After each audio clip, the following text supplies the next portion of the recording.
Oke, so saya lanjut dulu Bapak dan Ibu. Sekarang saya akan masuk ke sesuatu yang penting sekarang. Now, please pay attention. Ini yang sangat penting. Saya janji tadi absent-mindedness. Sekarang nggak akan lupa lagi. Oke, mindedness. Lihat, ini yang paling penting, absent-mindedness. Nah, kembali lagi lihat ke jari saya. Konsentrasi benar-benar, konsentrasi absent-mindedness. Saya akan menjelaskan tentang bagaimana caranya melupakan lupa, ya. Saya ambil kasus, ada satu orang bertanya ke saya suka lupa kalau saya buru-buru untuk ke kantor, dokumen yang harus saya bawa. Ketika sampai di kantor, aduh, saya lupa, ketinggalan, rumah jauh. Oke, besoknya pola lama terulang lagi. Bagaimana caranya? Tanpa menggunakan teknik memori, Bapak Ibu bisa menggunakan teknik yang disebut fiksasi. Fiksasi. Bapak dan Ibu harus membawa ini besok. Oke, Bapak dan Ibu naik mobil. Oke, simple. Sebelum tidur, taruh kunci mobil di sini. Dan tidur. Yuk bangun. Buru-buru nih ceritanya. Buru-buru masuk mobil. Kunci nggak ada. Ya kan, dia lihat kunci, yuk pasti bawa semuanya. Dan nggak mungkin yuk bisa jalan tanpa kunci, right? Itu dia indahnya fiksasi. Oke, paham ya? Itu fiksasi, itu namanya fiksasi. Jadi tempatkan sesuatu yang tidak bisa kita lupakan. Ini sebelum masuk ke absent-mindedness. Bagaimana caranya mengingat nama? Oke.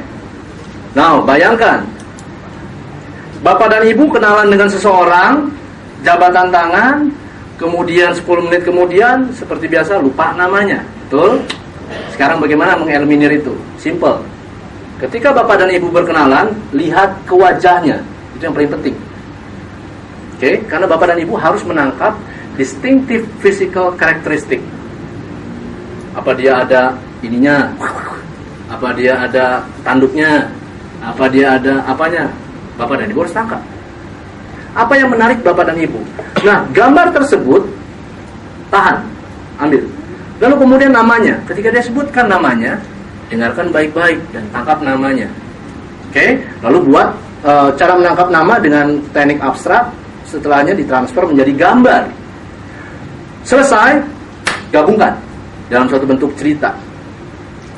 Saya berkenalan dengan Pak Wantoro. Bapak dan Ibu, apa distinctive physical karakteristik dari Pak Wantoro? Apa? Brewok. Oke, saya tangkap brewoknya. Lalu kemudian namanya Pak Wantoro, right? Bagaimana caranya menangkap nama Pak Wantoro? Pakai sound alike. Wantoro. I come up with Lamtoro. Right? Oke, so saya dapat ada brewok dan Lamtoro. Lalu saya gabungkan. Saya melihat seorang yang brewoknya Lamtoro. Next time saya ketemu dengan dia, at least saya akan mampu menyebut, "Hai Pak Toro, apa kabar?" Dan dia nggak akan ngomong, "Hai Pak Lamtoro," right? Dia cari gara-gara kalau seperti itu. Iya. Loh. No, ini aneh ya. Ini aneh kan? Tapi secara saintifik ini benar. Lihat. Ketika you ambil ininya, toronya, one-nya akan menyusul. You tahu nggak itu artinya apa? Itu triggering namanya. Otak itu bekerja nggak direct seperti itu, tapi dia men-trigger dari satu poin ke poin lain. Ingat merah, PDI dan lain-lain. Sebelumnya untuk nama sudah selesai. Atau ada yang ingin ditanya tentang nama? Please. Yes. Jenggotnya dipotong.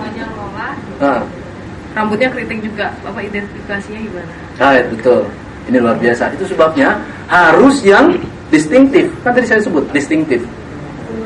Kalau seumpamanya sudah disebut Nola, rambutnya keriting, you jangan pakai lagi Nola lagi. Jangan pakai keriting lagi.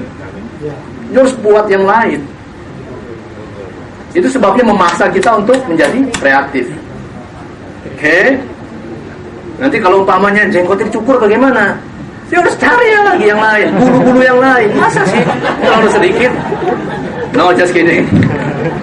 Nggak, ya harus cari yang lain gitu loh. Maksud saya tuh artinya jangan selain ini apalagi gitu loh. Distinctive. Ini kan contoh yang mudahnya saja. Oke, saya lanjut. Saya lanjut ke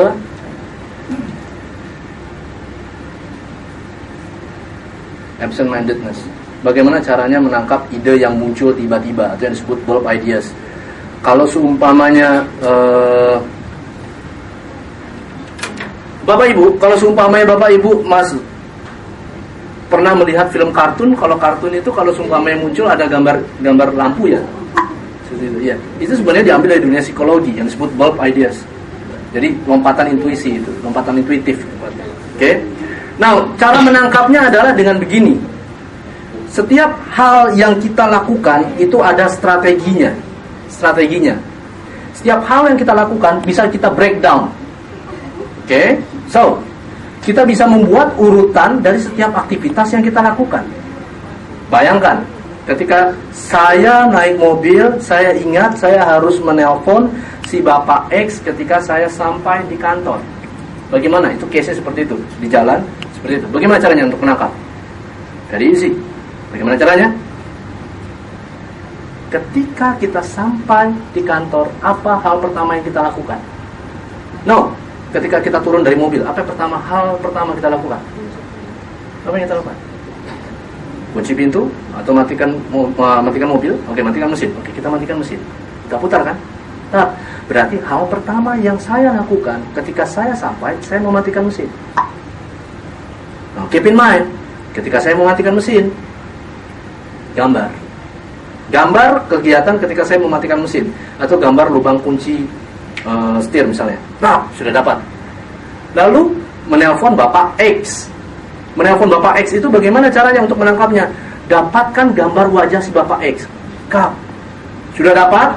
Gabungkan dalam suatu bentuk cerita yang aneh, yang luar biasa. Contoh, dari lubang kuncinya keluar kepalanya Bapak X. Yuk lihat sekali. Ntar telepon saya. Setelah itu, yuk hilangkan. Believe me, dicoba. Setelah itu hilangkan. Ketika you sampai, otak akan memberikan signal. Subconsciously, unconsciously, itu akan memberikan signal. Ketika you matikan mesin, itu sebenarnya triggering. Men-trigger, yang muncul adalah gambar Bapak X. Dan saya rasa dari saya sekian. Saya kembalikan ke Pak Moderator. Oke. Luar biasa ya.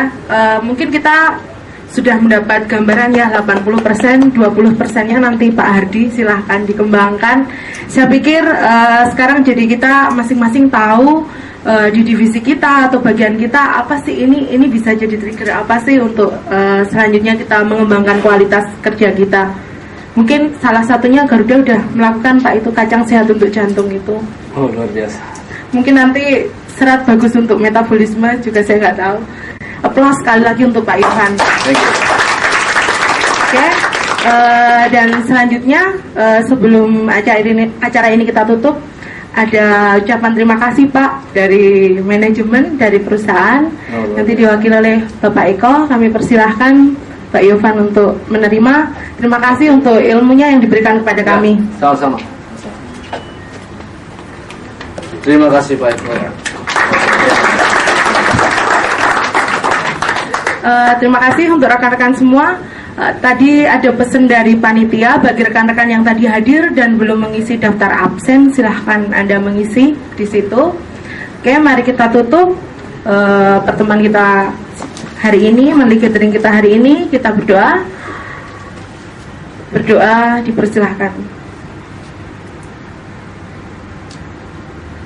Selesai. Terima kasih dan selamat siang, sukses untuk Anda sekalian. Terima kasih.